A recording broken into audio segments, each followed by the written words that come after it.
Here's what I want to know. Was the trophy actually that bad, or was it just an overreaction? Does disc golf still have a trophy problem, or are we just hyper-focused on it at this point?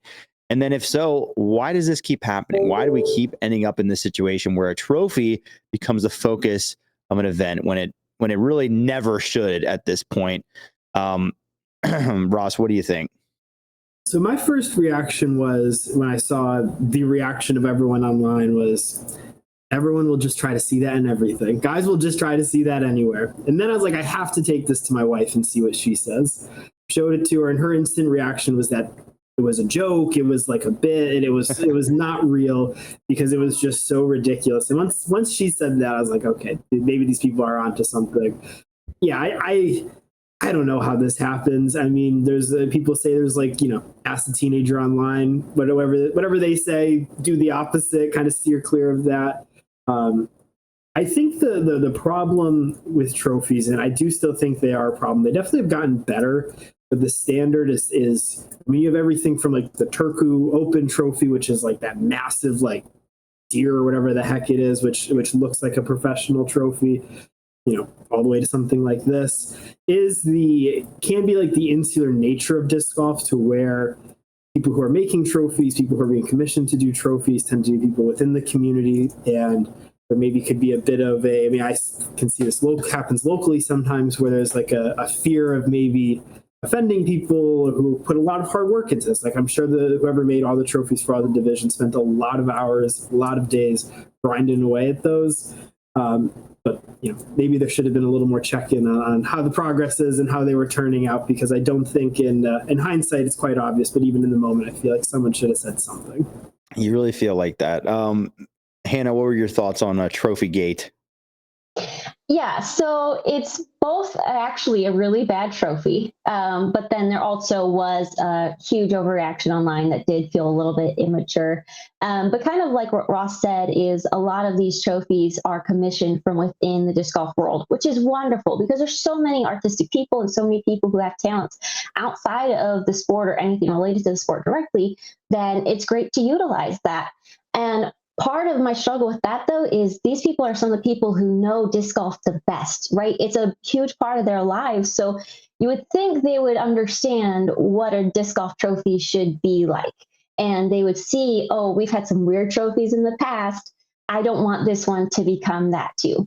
But it really was disappointing for me scrolling on social media on Sunday night, though, because across Twitter and Instagram and Facebook, I looked at the Pro Tour's post and PDGA's post, hundreds of comments, and maybe 10 of them were not mentioning the trophy at all.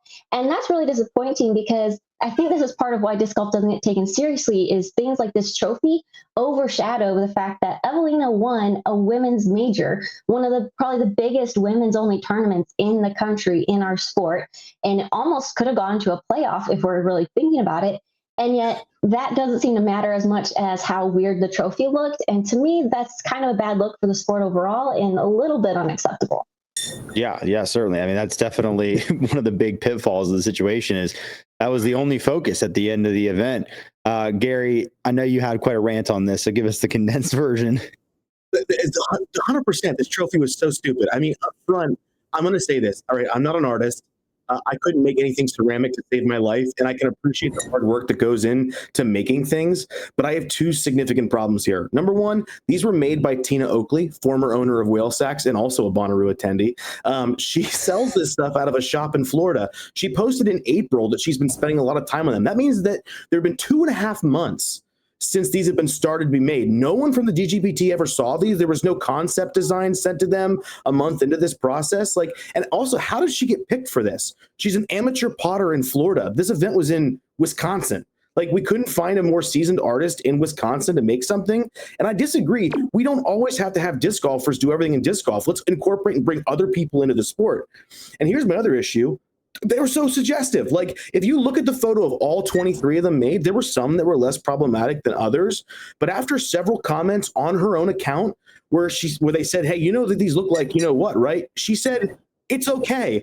So whether sarcastic or not, she knew what she was doing there. And in a major for women where we already know we're going to be facing issues with the transgendered athlete issue again, we also knowingly allow a trophy like this to make it to the end of the tournament.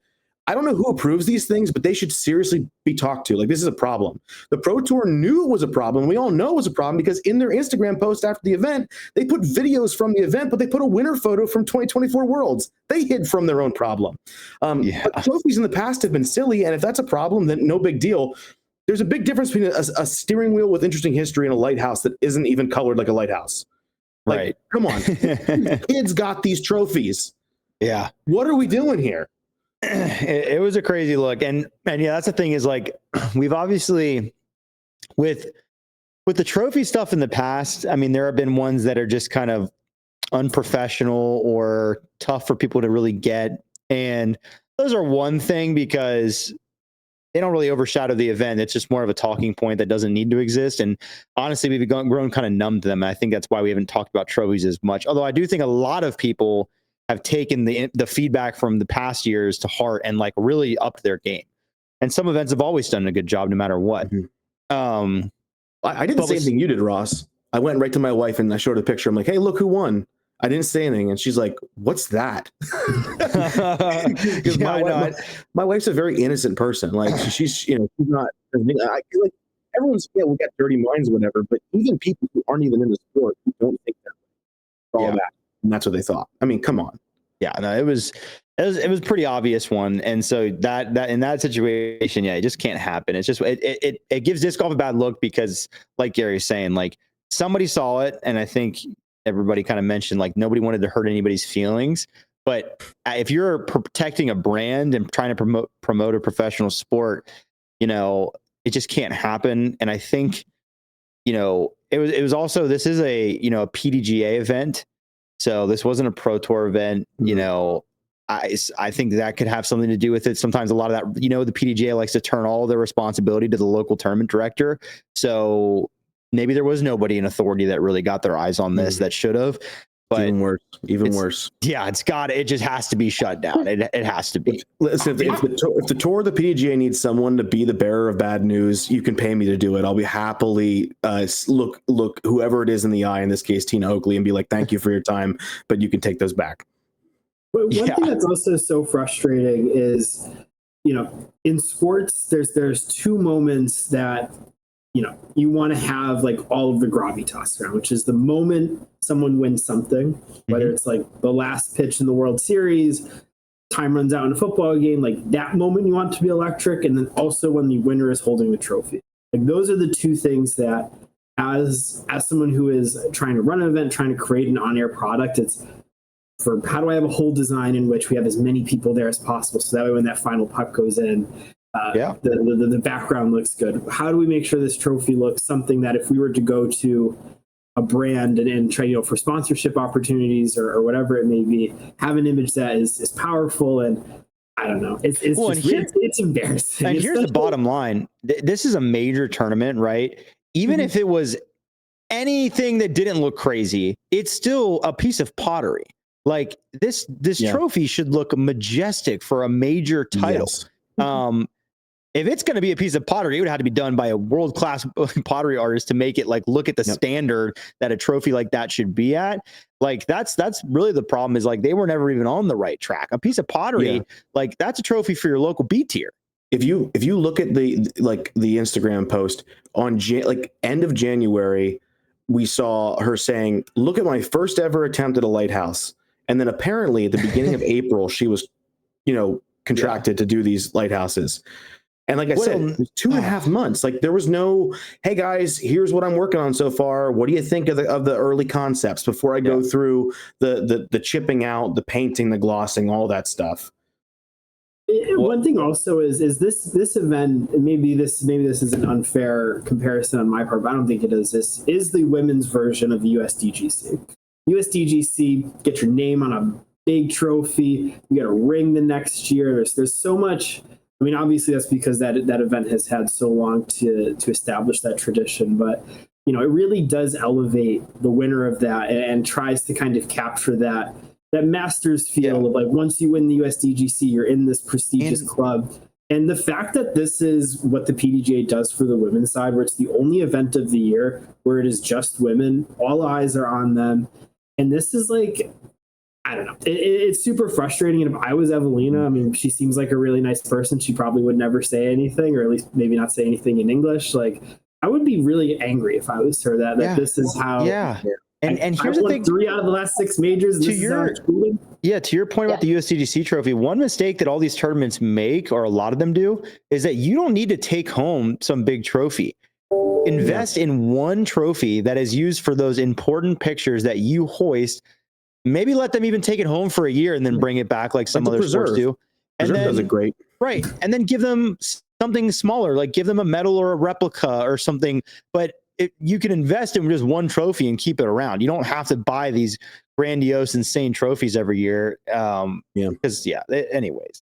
To your point, Ross, it feels like this event almost is more about the inclusivity of lots and lots of female players, and less about the prestige of winning a major. It is, right. Yeah, Go ahead.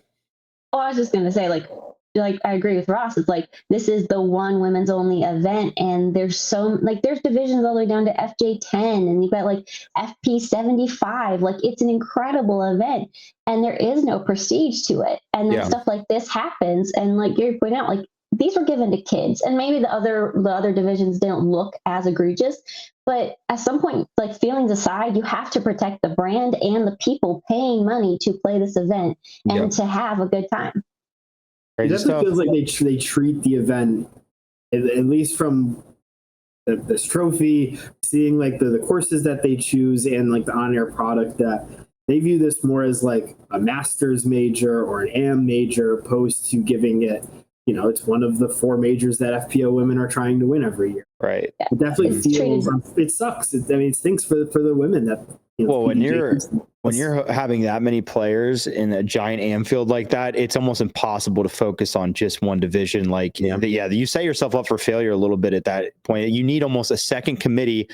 Like, the best way to run that, if you want to run it that way, is have all the other divisions play in an AM side, like alongside the pro tournament or before it. And then, separate tournament director, separate venue, and make it like a pro tours do it, have an AM side basically. Like, that's how they should run that event. Cause it is cool that you get all those female disc golfers in one space, and it could be better. Trying to do it all at once like that just doesn't make any sense.